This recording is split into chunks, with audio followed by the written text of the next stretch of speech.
Good morning student, सबको नमस्ते। सर्वेभ्यो नमो नमः। आज की कक्षा का विषय है कि हम BA final year 5th semester के संस्कृत कंपलसरी के सिलेबस और क्वेश्चन पेपर को जानेंगे। हम सब जानते हैं कि परीक्षाओं का दौर आरंभ हो चुका है और इस ऑनलाइन के दौरान बहुत सारे विद्यार्थी जो हैं किसी ना किसी कारणवश क्लासेस को अटेंड नहीं कर पाए हैं। तो उनके लिए सिलेबस क्या है और क्वेश्चन पेपर किस तरीके का आएगा, यह जानना बहुत आवश्यक है। तो सभी स्टूडेंट्स आप वीडियो के एंड तक बने रहें और बड़े ही सिंपल तरीके से इसके सिलेबस को और क्वेश्चन पेपर को यहाँ पे सॉल्व किया गया है। और इसके डिस्क्रिप्शन बॉक्स में भी आपके क्वेश्चन पेपर, पिछले 4 साल के क्वेश्चन पेपर को यहाँ डाला गया है। तो आप वहाँ जाकर भी अपने क्वेश्चन पेपर देख सकते हैं। और उसके अलावा आपका कोई प्रश्न हो तो आप कमेंट बॉक्स में डालकर ज़रूर पूछ सकते हैं। चलिए स्टूडेंट्स आगे बढ़ते हैं। हम बात करेंगे सबसे पहले सिलेबस को, क्योंकि क्वेश्चन पेपर को सॉल्व करने से पहले हमें सिलेबस को जानना बहुत ज़रूरी है। चलिए आगे बढ़ते हैं। अब इस स्क्रीन पे आपको जो दिख रही है, एक स्टूडेंट के लिए सबसे बड़ी चीज़ क्या है, वो है स्टडी हार्ड। कितनी देर आप मेहनत करते हैं और कितना प्रयास और कितनी मेहनत है आपके, कितने एफर्ट्स हैं, ये आप सबको पता है, ठीक है ना। तो उसको शॉर्ट ट्रिक्स में और कम समय में भी हम कैसे कम स्टडी कर कर या फिर बहुत अधिक मेहनत कर कर अपने प्रयासों के फल को प्राप्त कर सकें। और आपको साइड में एक घड़ी भी दिख रही होगी जो आपको बता रही है कि समय बहुत बलवान है ना, और ये हर पल जो है घट रहा है। तो इसलिए हरी अप स्टूडेंट्स, अगर अभी भी आप किसी भी डाउट में हैं, सिलेबस को नहीं जानते हैं, क्वेश्चन पेपर का अटेम्प्ट करने का तरीका नहीं जानते हैं, तो इस वीडियो को ज़रूर देखिए। चलिए आगे बढ़ते हैं। हमारे यूनिट 1 में किस तरीके के क्वेश्चन हमें आएंगे देखते हैं हम। हमारा पहला यूनिट है नीति शतक, और उसमें भी श्लोक संख्या हमारी 1 से 25 हैं और इसके राइटर हमारे हैं भर्तृहरि जी। और शतक से ही तात्पर्य है कि इसमें 100 श्लोक हैं और आपके सिलेबस में आपको 50 श्लोक दे रखे हैं, और वो भी उसके 2 यूनिट में इसको डिवीज़न किया गया है। ये 1 से 25 श्लोक जो हैं ये 16 नंबर की आएंगे आपको, और इसमें से 2 श्लोकों का सरलार्थ लिखने के लिए आएगा और 2 पंजे 10 करके आपका, यानी एक श्लोक जो है 5 नंबर का है। और दूसरे ख पार्ट में इसकी सूक्ति की व्याख्या करनी आएगी जो आपके 6 नंबर की है। यूनिट दूसरे की तरफ हम बढ़ते हैं और उसमें भी हमारा नीति शतक है, और उसमें श्लोक संख्या जो है 26 से लेकर 50 तक हमारे श्लोक हैं। और उसमें भी हमारा जो अटेम्प्ट करने का तरीका है, आपको 2 श्लोक अटेम्प्ट करने हैं और वो 5 नंबर के हैं। एक श्लोक 5 नंबर का है, यानी 10 नंबर के आपके 2 श्लोक हैं, और आपकी एक सूक्ति जो है वो आपकी 6 नंबर की है। ये सब आपको चॉइस में ही आएगा स्टूडेंट्स। आगे बढ़ते हैं यूनिट 3 की ओर। अब आपके ये जो 2 थे पोर्शन, नीति शतक जिसमें 1 से 25 और 26 से 50, यानी आपका आधा जो हो गया नीति शतक का कार्य है। और तीसरे यूनिट में आपके पास है सिलेबस में संस्कृत साहित्य का इतिहास। उस इतिहास में आपको कुछ क्वेश्चंस दिए गए हैं, आओ जाने कौन कौन से क्वेश्चन हैं। रामायण आप सर्वविदित हैं, जानते हैं, महर्षि वाल्मीकि की रचना है। हमारा संस्कृत साहित्य लौकिक और वैदिक साहित्य में बटा हुआ है। वैदिक साहित्य में हमारे वेद, ब्राह्मण, आरण्यक, उपनिषद और वेदांत आते हैं। और हमारा लौकिक साहित्य में सबसे पहला जो प्रथम हमारा महाकाव्य है वो हमारा रामायण है। और रामायण के आप इस क्वेश्चन में आप इसके कितने कांड हैं ये संख्या बता सकते हैं, और रामायण किस शताब्दी में का या फिर इसका क्या समय रहा है इसको भी आप बहुत यहाँ पर बता सकते हैं। रामायण का कितना महत्व है काव्यात्मक रूप में, साहित्यिक रूप में, आदर्शवादी के रूप में और उपजीव्य काव्य के रूप में। और फिर उसके पश्चात आप साहित्यिक विशेषताएं बताएं कि उस समय जो थी प्रकृति का चित्रण क्या रहा, धार्मिक चित्रण क्या रहा, आर्थिक स्थिति क्या थी उस समाज में। तो ऐसी चीज़ें हमें जो है क्वेश्चन में डालना है और एंड में हमें निष्कर्ष कर देना है। और जो दूसरा क्वेश्चन है आपका अश्वघोष है, जैसा इसका नाम है, अश्व माने घोड़ा और घोष माने नाद, तो उनके ही नाम से ये अश्वघोष हैं। और ये हमारे बौद्ध साहित्य के सर्व प्रमुख हमारे कवि रहे हैं। उसके बाद हम कालिदास की बात करते हैं, जिनकी 7 रचनाएं हैं, 3 नाटक हैं, 2 महाकाव्य हैं और 2 खंड काव्य हैं। और उसके बाद हमारे पास भवभूति हैं, जिनकी 3 रचनाएं हैं और तीनों रचनाओं की विशेषता ये है कि तीनों में अलग अलग रसों का वर्णन किया गया है। और हितोपदेश जो आप बीए फर्स्ट ईयर में पढ़ चुके हैं, पंचतंत्र और हितोपदेश की कहानियाँ, जो पंचतंत्र की कहानियाँ पंडित विष्णु शर्मा द्वारा रचित थी और नारायण पंडित ने जो हितोपदेश लिखा, और दोनों में ही हमारी पशु कथाएं हैं और उसके माध्यम से हमें जीवन उपयोगी बहुत सारे गहरे संदेश दिए गए हैं। तो इन 5 क्वेश्चन ये आपके यूनिट 3 में 16 नंबर के आएंगे और टिप्पणी के रूप में 8-8 नंबर के क्वेश्चन ऐसे भी डिवीज़न हो सकता है, या फिर एक क्वेश्चन बढ़ा दे सकते हैं जो 16 नंबर में ही आ सकता है। आगे बढ़ते हैं स्टूडेंट। यूनिट 4 भी हमारा 16 मार्क्स का है और उसमें हमारे पास ग्रामर का वर्क है और जो हमारे लघु सिद्धांत कौमुदी के इसमें विभक्ति प्रकरण को यहाँ पर लिया गया है सिलेबस के रूप में। और उसमें पहले आपका कारक विभक्तियों का सामान्य परिचय है, जो आप बचपन से करते आ रहे हैं। कर्ता ने कर्म को करण से संप्रदान के लिए, अपादान से जुदाई, संबंध का के की, अधिकरण में पर और संबोधन हे अरे। तो आपको एक परिचय कि कौन से कारक के योग में कौन सी विभक्ति आती है, कौन सा चिन्ह है, इसका क्या उदाहरण है, उस उदाहरण को आप कैसे स्पष्ट करेंगे, तो ये आपको सामान्य परिचय देना है। उसके अतिरिक्त आपके पास अशुद्धि संशोधन आएगा और यह कार्य जो है बीए फर्स्ट ईयर से कर रहे हैं और इसमें आपको हमारी प्रथमा, द्वितीया, तृतीया, चतुर्थी, पंचमी, षष्ठी, सप्तमी विभक्ति का प्रयोग कहाँ कहाँ किया जाता है। तो ये हमारे पास वाक्य को शुद्ध रूप में दिया जाएगा और आपको उसको शुद्ध रूप में लिखना है। माने गलत वाक्य देंगे आपको और उसको आपको सही करके लिखना है। उसके अलावा आपके पास वाक्य प्रयोग भी आ सकता है। तो ये यूनिट आपका इस प्रकार 16 नंबर का है। चलिए आगे बढ़ते हैं स्टूडेंट्स। अब हम बढ़ते हैं जो हमारा 5वां यूनिट या फिर आप इसे कह लीजिए पहला यूनिट है। तो आपके पास कुल 5 प्रश्न यानी फिर 5 यूनिट हैं और प्रत्येक प्रश्न आपका 16 अंक का है। और अगर मैं फर्स्ट क्वेश्चन को देखूं तो ये 4 घटकों पे आधारित जो भी आपने 4 यूनिट देखे हैं और ये अनिवार्य हैं।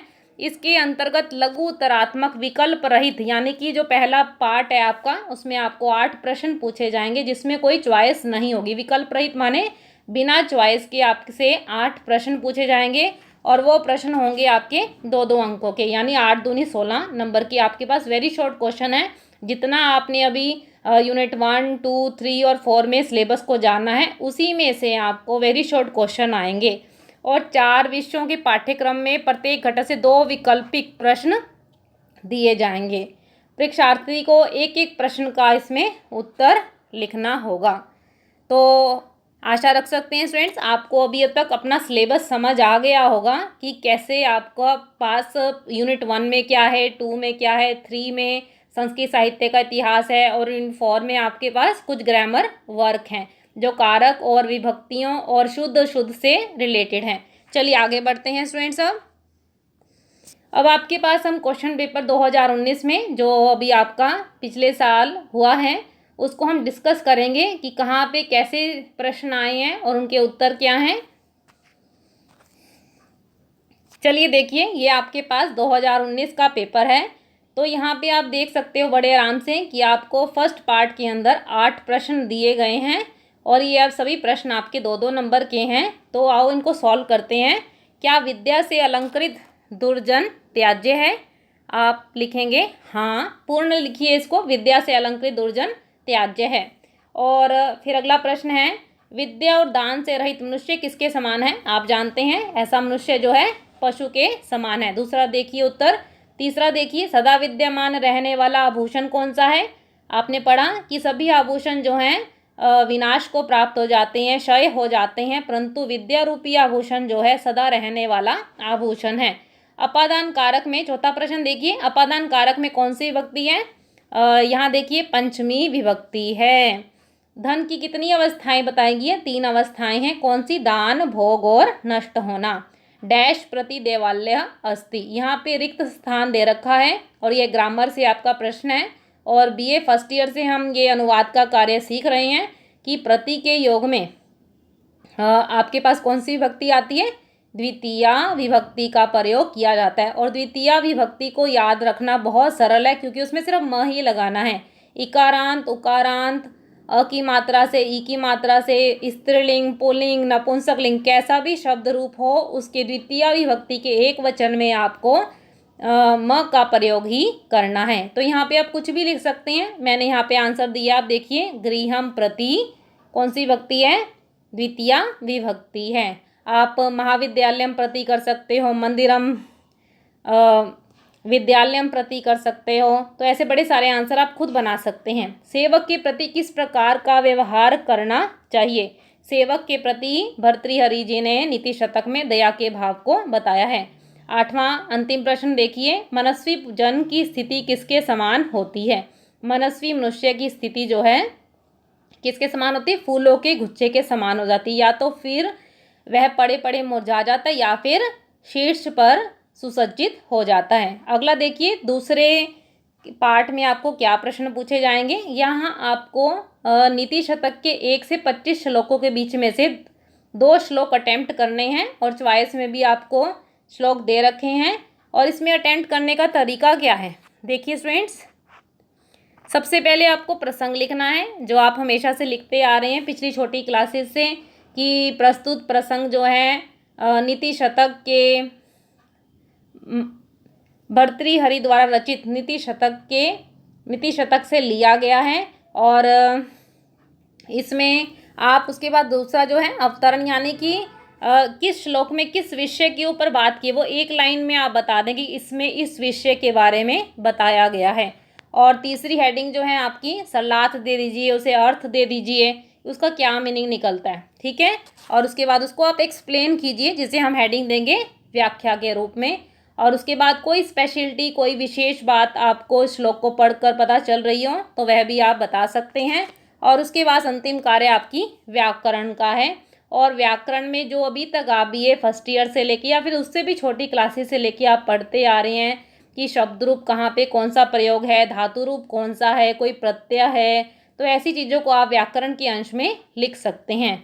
तो आपको श्लोक को अटेम्प्ट करने का तरीका पता चल गया ना स्टूडेंट्स। आप प्रसंग लिखिए, फिर अवतरण में उस श्लोक की विशेषता एक पंक्ति में, एक लाइन में बताइए, उसके बाद उसके अर्थ को लिखिए एग्जैक्ट, और उसके बाद उसको एक्सप्लेन करो, जिसे हम व्याख्या हेडिंग देंगे। कोई विशेष बात आपको लगती है श्लोक के अंदर तो वो आप लिख सकते हैं। फिर उसके बाद उसका व्याकरण का अंश है। आगे बढ़ते हैं। इसके ख पार्ट, दूसरे के ख पार्ट में आप देखिए, आपको एक सूक्ति आई है, ठीक है। और इस सूक्ति को भी कैसे आप एक्सप्लेन करोगे, बिल्कुल वही तरीका है इसको एक्सप्लेन करने का। आप सबसे पहले प्रसंग लिखेंगे, उसके बाद आपका अवतरण है कि इसमें किसकी विशेषता है, फिर सूक्ति का अर्थ क्या है उसको एक्सप्लेन कीजिए, और कोई उसकी स्पेशलिटी है तो उसको आप विशेष हेडिंग देकर लिख सकते हैं। तीसरे का क पार्ट में भी आपको नीति शतक के 26 से 50 श्लोकों में से 2 श्लोक अटेम्प्ट करने हैं। और इसको भी अटेम्प्ट करने का तरीका वैसे ही है, प्रसंग, अवतरण, अर्थ लिखिए, उसको एक्सप्लेन कीजिए, कोई विशेष बात आपको लग रही है, और उसमें व्याकरण के अंश को जो आप पिछली ग्रामर पढ़ते आ रहे हैं उनमें से आप निकाल कर लिख सकते हैं। और इसके ख पार्ट में भी आपके पास सूक्ति की व्याख्या करनी है, जो अभी आप सीख चुके हैं। और उसके बाद आपको 2 प्रश्न आए हैं, टिप्पणी लिखो। ये आपका यूनिट 3 जो था संस्कृत साहित्य का इतिहास, उसमें 5 प्रश्न हैं। 5 में से आपको यहाँ क्वेश्चन में पेपर में 4 दे रखे हैं, आपको 2 अटेम्प्ट करने हैं। तो जो आपको आसान लगे आप अटेम्प्ट कर सकते हैं।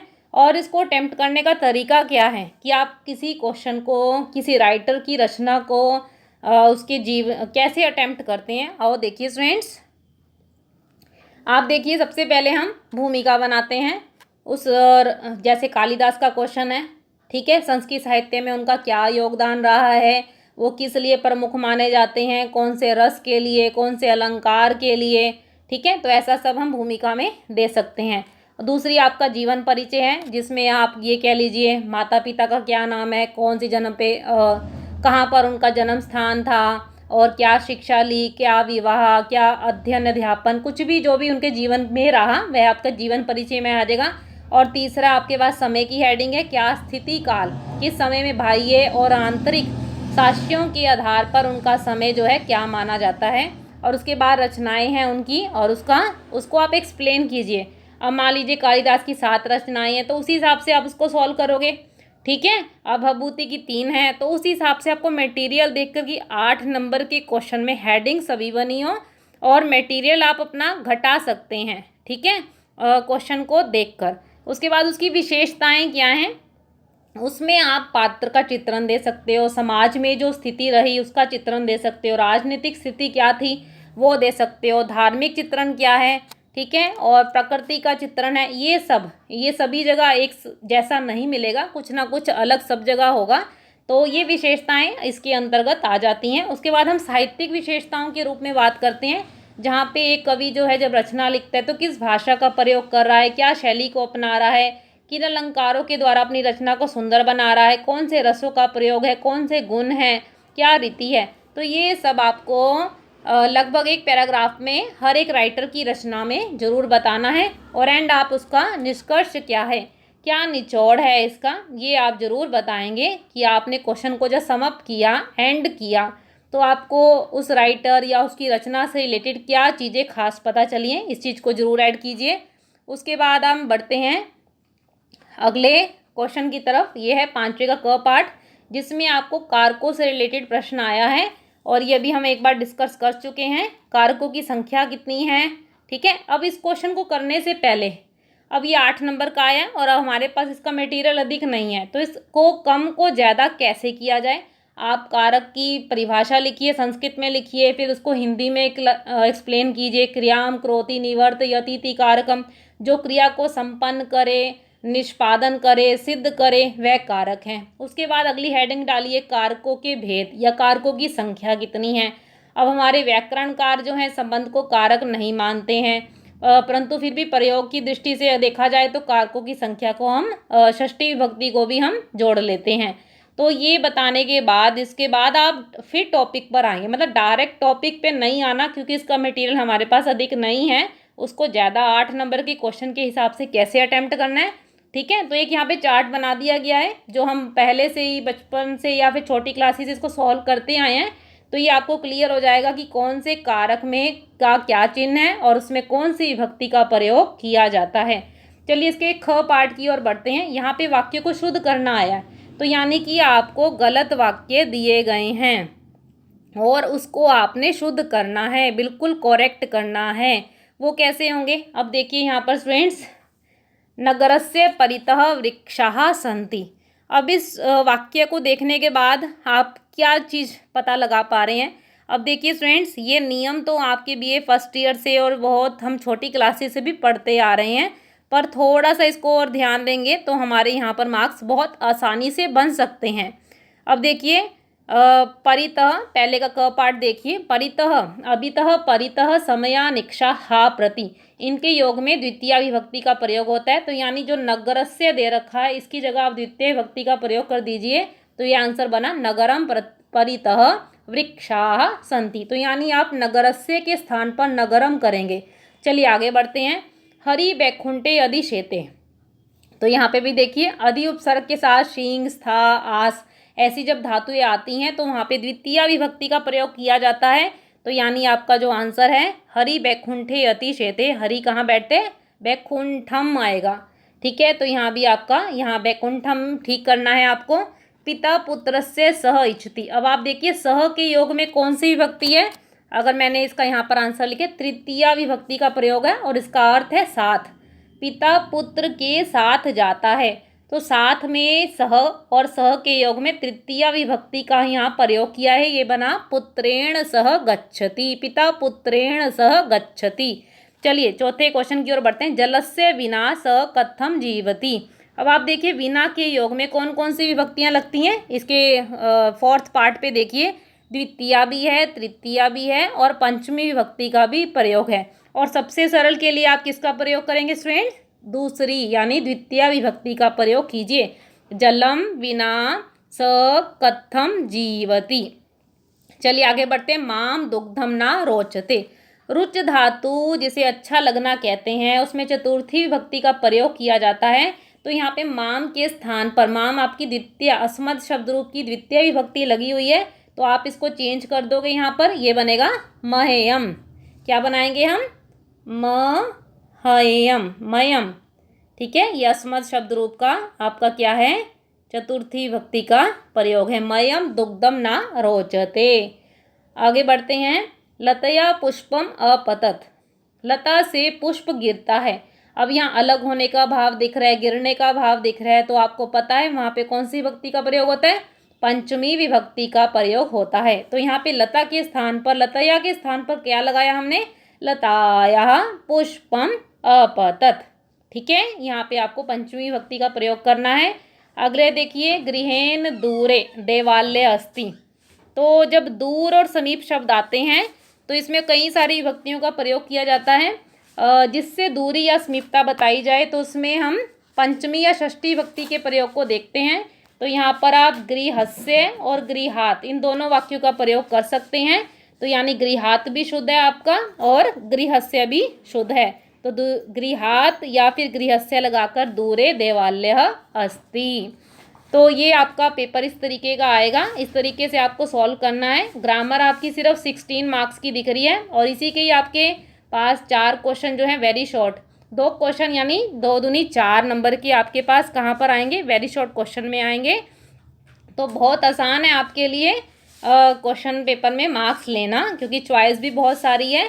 ठीक है, और सिलेबस भी इतना हार्ड नहीं है। इसकी प्रोसेस को, सिलेबस को जानो और ये क्वेश्चन पेपर सॉल्व जो आपको दिया है, और इसके अलावा भी क्वेश्चन पेपर आपको डिस्क्रिप्शन बॉक्स में मिल जाएंगे। और उसके बाद भी आपको कोई डाउट हो तो आप अपने प्रश्न जो हैं कमेंट बॉक्स में लिख सकते हैं।